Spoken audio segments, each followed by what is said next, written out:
आज हम एक चौराहे पर हुए लाइव एक्सीडेंट का एनालिसिस करेंगे और उसमें विभिन्न किरदारों के रोल के बारे में डिटेल में डिस्कशन करेंगे। उससे पहले चौराहों से संबंधित एक बहुत महत्वपूर्ण सुरक्षा टिप के बारे में बात करते हैं।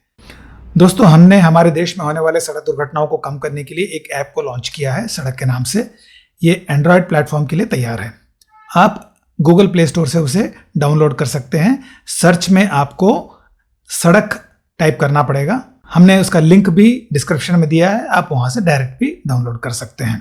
सड़क में एक वाहन के ड्राइवर, रेल के ड्राइवर और प्लेन के पायलट के बीच में बड़ा फर्क होता है। रेल में और प्लेन में दो ड्राइवर, दो पायलट रहते हैं जो कि एक दूसरे को गाइड कर सकते हैं, मदद कर सकते हैं। पर सड़क पर ऐसा नहीं होता। सड़क पर एक ही ड्राइवर होता है जिसे गाड़ी की पूरी जिम्मेदारी संभालनी पड़ती है।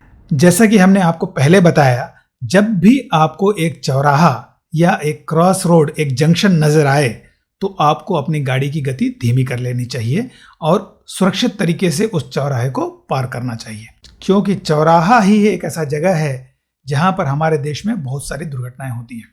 एक डिफेंसिव ड्राइवर जो सुरक्षात्मक तरीके से ही गाड़ी हमेशा चलाता है, जब भी एक चौराहा या एक जंक्शन देखता है तो अपनी गाड़ी की गति को धीमी कर सुरक्षित गति पर ले आता है ताकि वह खुद की और औरों की सुरक्षा को सुनिश्चित कर सके। एक अकेला ड्राइवर कभी कभी एक आते हुए चौराहे को देख नहीं पाता और इसलिए एक ड्राइवर को यह बताने के लिए कि आगे एक चौराहा आ रहा है, इस तरह के साइन बोर्ड सड़क के किनारे लगाए जाते हैं।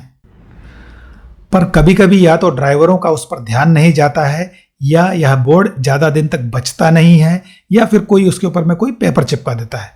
कुल मिलाकर उस बोर्ड की उपयोगिता ना के बराबर हो जाती है।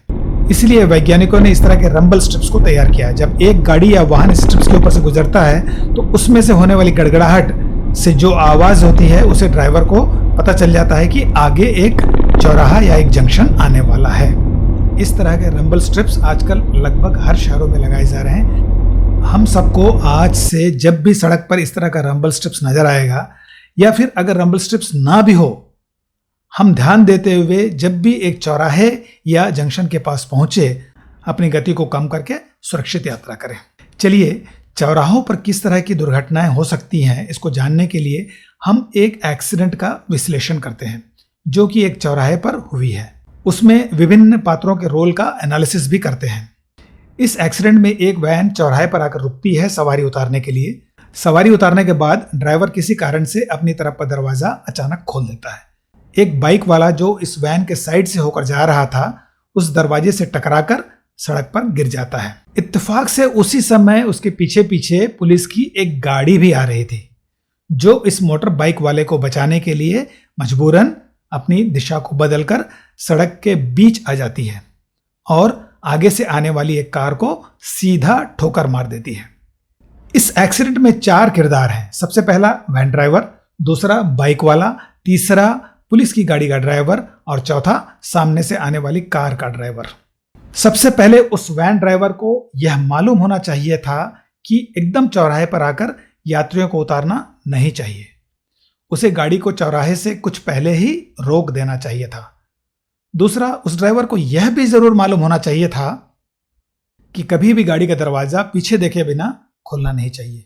बाइक ड्राइवर के दिमाग में हमेशा यह बात रहना चाहिए था कि एक खड़ी गाड़ी के साइड से निकलते वक्त उसका दरवाजा अचानक खुलने का खतरा हमेशा रहता है और उसे उस हिसाब से गैप रखते हुए सुरक्षित तरीके से ही जाना चाहिए था। पुलिस की गाड़ी और सामने से आने वाली कार दोनों ही चौराहे पर जो सुरक्षित गति होती है उससे ज्यादा गति पर गाड़ी चला रहे थे। इस एक्सीडेंट को वैन ड्राइवर पूरी तरह अवॉइड कर सकता था।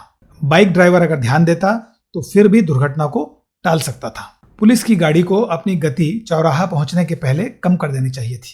हमारे देश में 30 से 40% दुर्घटनाएं कम हो जाएंगी अगर हम सब ड्राइवर मिलकर चौराहों पर अपनी गति पर ध्यान दें। डिफेंसिव ड्राइविंग इसी को कहते हैं कि एक ड्राइवर कोई ऐसा काम नहीं करता जो किसी दूसरे ड्राइवर या किसी दूसरे सड़क का उपयोग करने वाले के लिए एक असुरक्षित वातावरण तैयार कर देता है। डिफेंसिव ड्राइविंग यानी सुरक्षात्मक वाहन चालन का मतलब है आपको कुछ फंडामेंटल रूल को अपने दिमाग में रखना चाहिए। बाद में जब जब आपके सामने जैसा सिचुएशन आएगा उसके हिसाब से उस रूल का प्रयोग करते जाना है। प्रैक्टिस करते करते यह रूल्स कब आपके अवचेतन मन में फिक्स हो जाएगा आपको पता ही नहीं चलेगा, और यह हमेशा सबको सड़क पर सुरक्षित रखेगा। चलिए अपने देश की सड़कों को सुरक्षित बनाते हैं।